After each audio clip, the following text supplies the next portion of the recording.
Hello, this is City Administrator Andrew Kita for the City of Camanche, and I'm going to be giving a presentation today that was provided to the City Council on the August 17th meeting concerning the city's debt situation.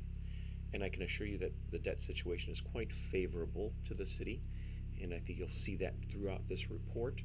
This is just an annual report that we typically just provide to the state, and it's in our annual financial report. I've decided to start bringing this forward for council to really have a firm understanding of where we stand as far as the city's debt is concerned. And I'm providing this information to the citizens as well, who may not have been able to attend the meeting. And I'm aware too that during this presentation, uh, the way we're having the meetings over at the fire station now, uh, we're just using a simple laptop to try and pick up microphone stuff, and it's not very effective. And we understand that those things will change once we get into the new city hall. We'll have full sound, and those live streams to YouTube will be fully audible. But until then, it may be a little clumsy. So I want to provide this slide presentation individually so that citizens can see the entire presentation. So, without further ado, here is the Camanche debt report for this fiscal year. This report is filed annually with the Treasurer's Office. It's required by state code. It is due by August 31st every year. Ours was filed on August 11th of 2021. The total debt that the city has right now is $3,446,476. The debt capacity last year was $16,306,339. And what that means is that's the most money that the city of Camanche is legally allowed to have as far as debt is concerned.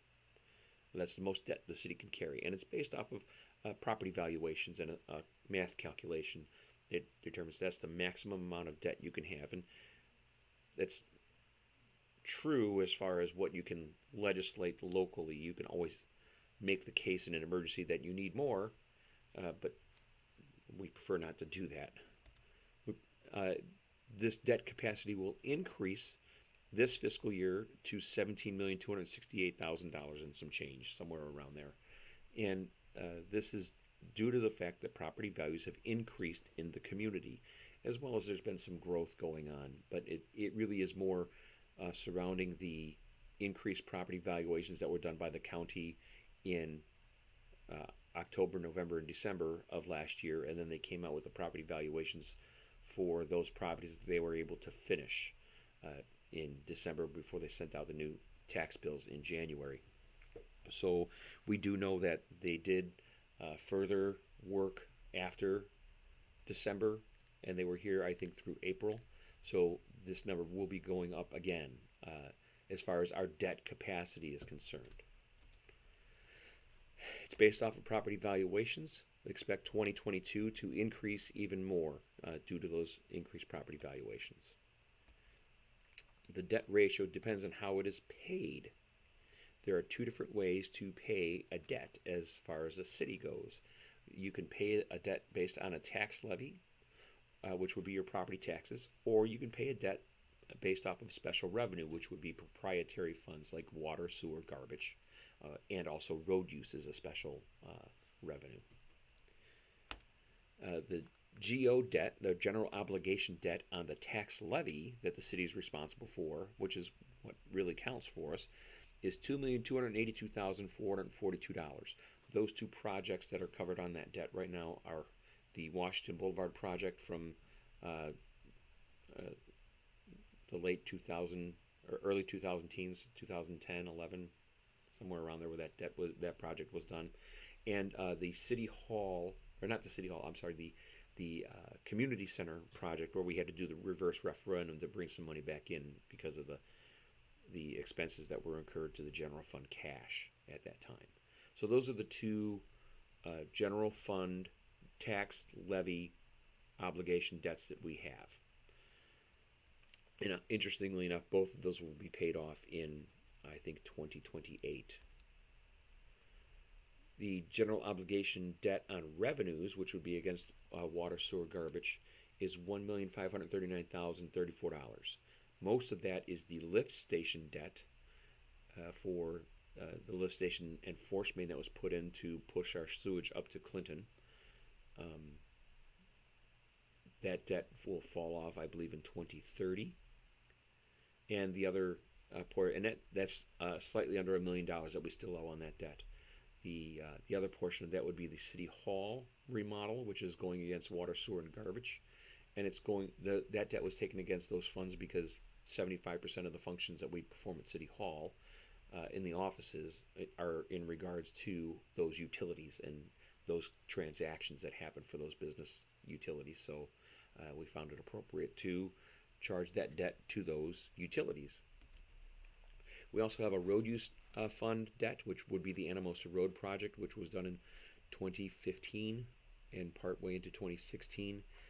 So $60,000 a year from the road use tax fund is going towards paying that debt. That still owes $665,000. Debt capacity is really your total debt of general obligation tax levy versus your maximum debt. For us, that equals 16.11%. So 16% of our debt capacity is currently being used.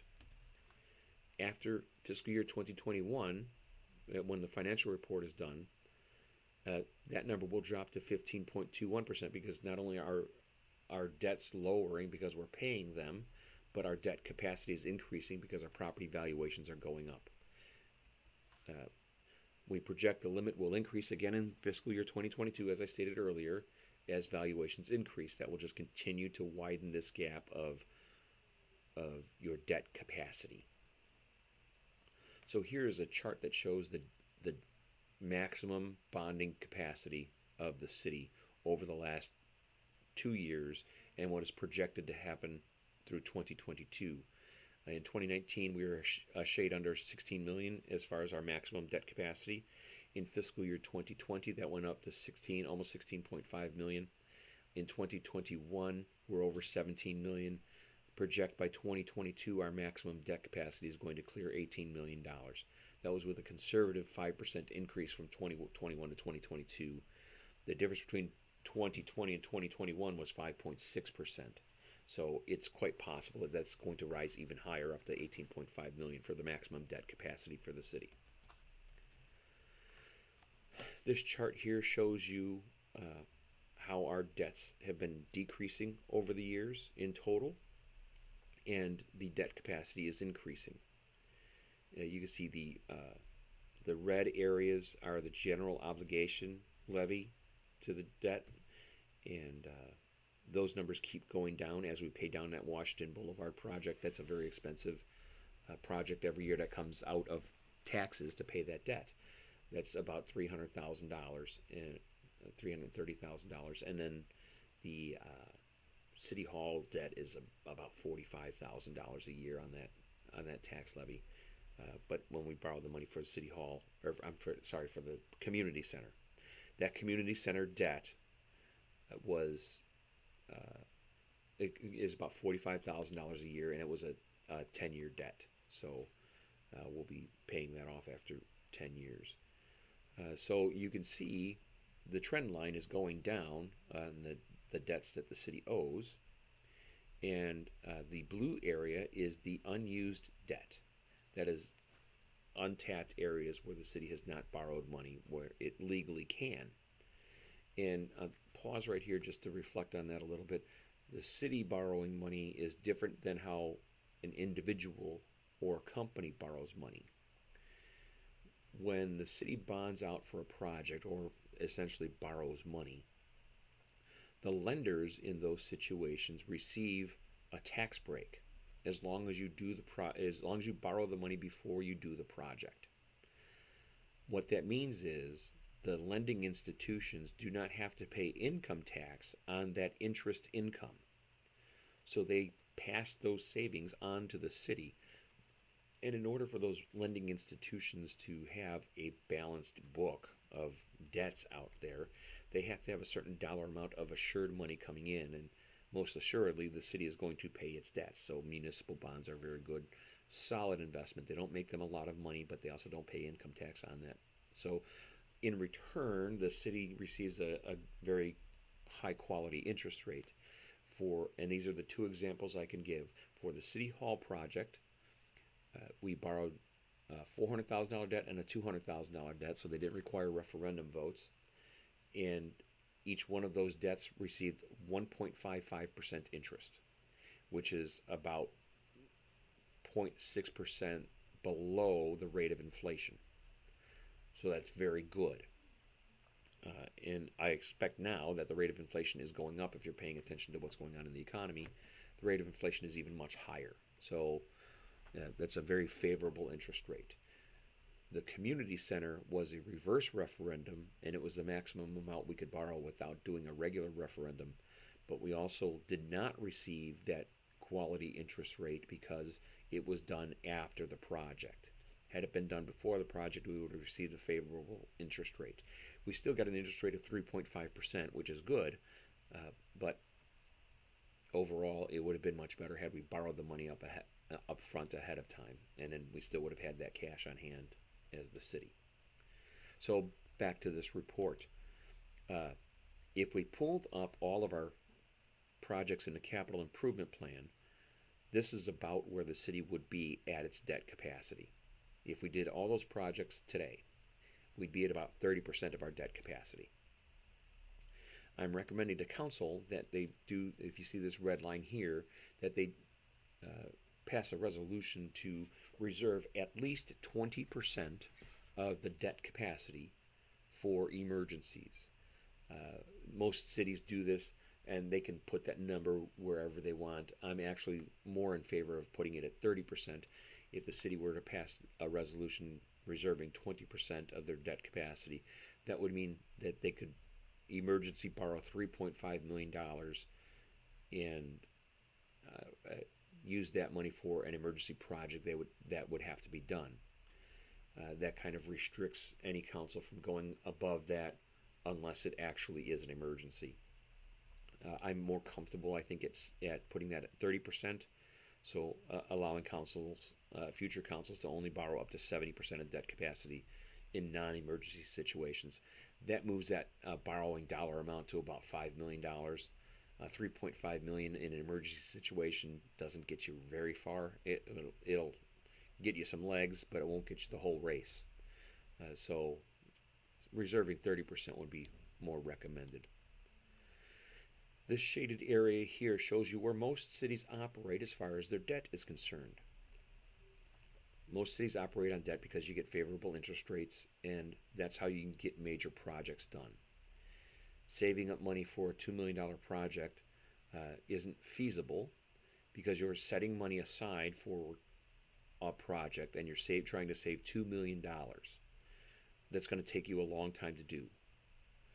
It will significantly impact your operating budget, and you won't be able to do certain things. You'll build up money, and then future people come along and say, why are you holding on to all that money?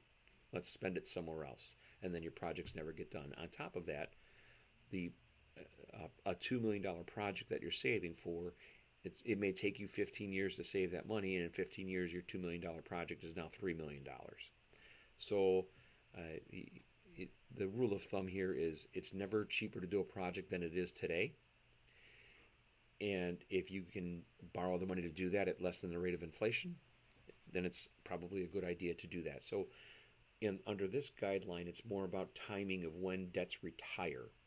So as old debts fall off, you replace them with new debts, so you can continue to get projects done in a timely fashion, and that's why you have a capital improvement plan. So you can time out when you're going to take on these new debts, and you do that as old debts fall off, so you don't have to monkey around with the tax levy. So the levy isn't going up and down and up and down and up and down. It kind of stays steady. And it's up to the council then to make the determination as to what they would like the tax levy to be, so that we can plan out these projects and we know when the debts are going to fall off to maintain a tax levy dollar amount. So we'll talk briefly about the capital improvement plan and what's in that. The City Hall is the first part of the capital improvement plan, City Hall expansion. That's going on right now. That's a special revenue general obligation bond. The splash pad was scheduled on the capital improvement plan for fiscal year 2022, but it was not budgeted due to a lack of a parks master plan. I could tell you that the park commission is in possession of a projected strategic plan for the parks, and they will be reviewing that for notes, and we should have something presented to council shortly. I suspect then some sort of project for a splash pad will be involved. We still could do it this year. In the spring, but we need to make sure that proper plans are in place to make sure it goes in the right area, and there's enough funding to make sure we get all that done. The next project is First Street bike lanes that we've talked about. The city has adopted a trail plan which includes expanding First Street to add bike lanes on the sides so that people are no longer walking in the street or riding their bike in the street, and vehicle traffic can flow without the risk of striking pedestrians or bike riders. We're seeking funding for that project. The 9th Street project is for fiscal year 2023. We're recommending we pull that up. That project involves resurfacing 9th Street in front of the Murphy subdivision. It's in pretty poor condition, but we're also looking at stormwater management over there, putting in curb and gutter to better maintain or direct stormwater because it tends to flood in that area, or water builds up in the right-of-way between the bike path and the road, and we want to address that. And we're also looking at adding stormwater accessibility to the other side of 9th Street, so future development could take place over there, and there's stormwater access for that future development. We have park projects on fiscal year 2024, which will be an inclusive playground. That's when that's designed to go. We have the trail plan, the initiation of the trail plan that's looking at fiscal year 2025, unless we can find some funding available to pull that up as well. That could happen. The word from ECIA is that the American Rescue Plan has money flowing for projects that are ready to go. Since we have a plan in place, that technically that project is ready to go. What we don't have is the funding scheduled, but that can change. And this is an example where if you have a plan in place and you can pull it up, it may require a small tax increase because you're going to borrow money against your general obligation debt. But if you're getting a lot of matching funds and your interest rate is low, it makes sense to do those projects now because it won't be cheaper in 3 or 4 years, and that other money may not be available. So you want to look at maximizing, getting the most bang for your buck is really what that boils down to, but we'll see where that goes. In 2028, both Washington Boulevard and Community Center debts end. That is $445,000. I ran that number incorrectly when I mentioned it earlier. $445,619 of general obligation tax levy dollars that are spent every year to pay off those debts. Those will fall off. That is the ideal time to add new debts of that magnitude. The Washington Boulevard was a tremendous debt. That was a $4 million borrow. So the tax levy, if left alone and those debts fall off and not replaced, the tax levy would probably drop about $2.50. That's very low. We're already a very low tax levy for the area. We're $2 lower than the tax levy for the city of DeWitt, and we're about $1.75 lower than the city of LeClaire in our areas. So our tax levy is lower. We're much lower than Clinton's tax levy as well too. We do plan on an addition to the Washington Boulevard project in 2028. This would be the area between Citizens First Bank and the Artco entrance. When that was resurfaced, the sub base was not correctly done because it was more cost. And you're starting to see the road bow out a little bit towards the edges where the sub base was not matched up with the concrete underneath. And that could create a problem. You may have a few years here where you really start to see an issue, and we're planning for that to redo the sub base, and that can get expensive. So we'd be looking to do that when these other debts fall off, so it's not an impact to the tax levy. And there's also a plan for Platt Park redesign in 2029. This would be part of the Parks Master Plan as well, and more to come on that. I think part of the interest there is to redesign the ball field so there's a centralized location for restrooms and concessions, and to make that more of a user-friendly uh, park that way, also including a band shell and pickleball and things of that nature to happen over there, so that when Comanche Days happens, it's more centralized than the spread out situation that we have now with ball fields being all in different directions. Other retired debts in 2030 include the Anamosa Road project and the sewer debt.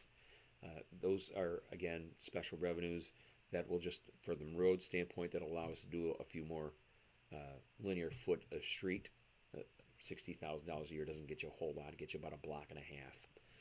And, I mean, who knows what it'll be in 2030 anyway. The sewer debt will be a big one that'll impact your sewer bill. Right now, that's being paid on your sewer bill with your water. You get your water bill. It says debt service. That's where that money's going to, is to pay this sewer debt. So, in summary, the debt situation is highly rated.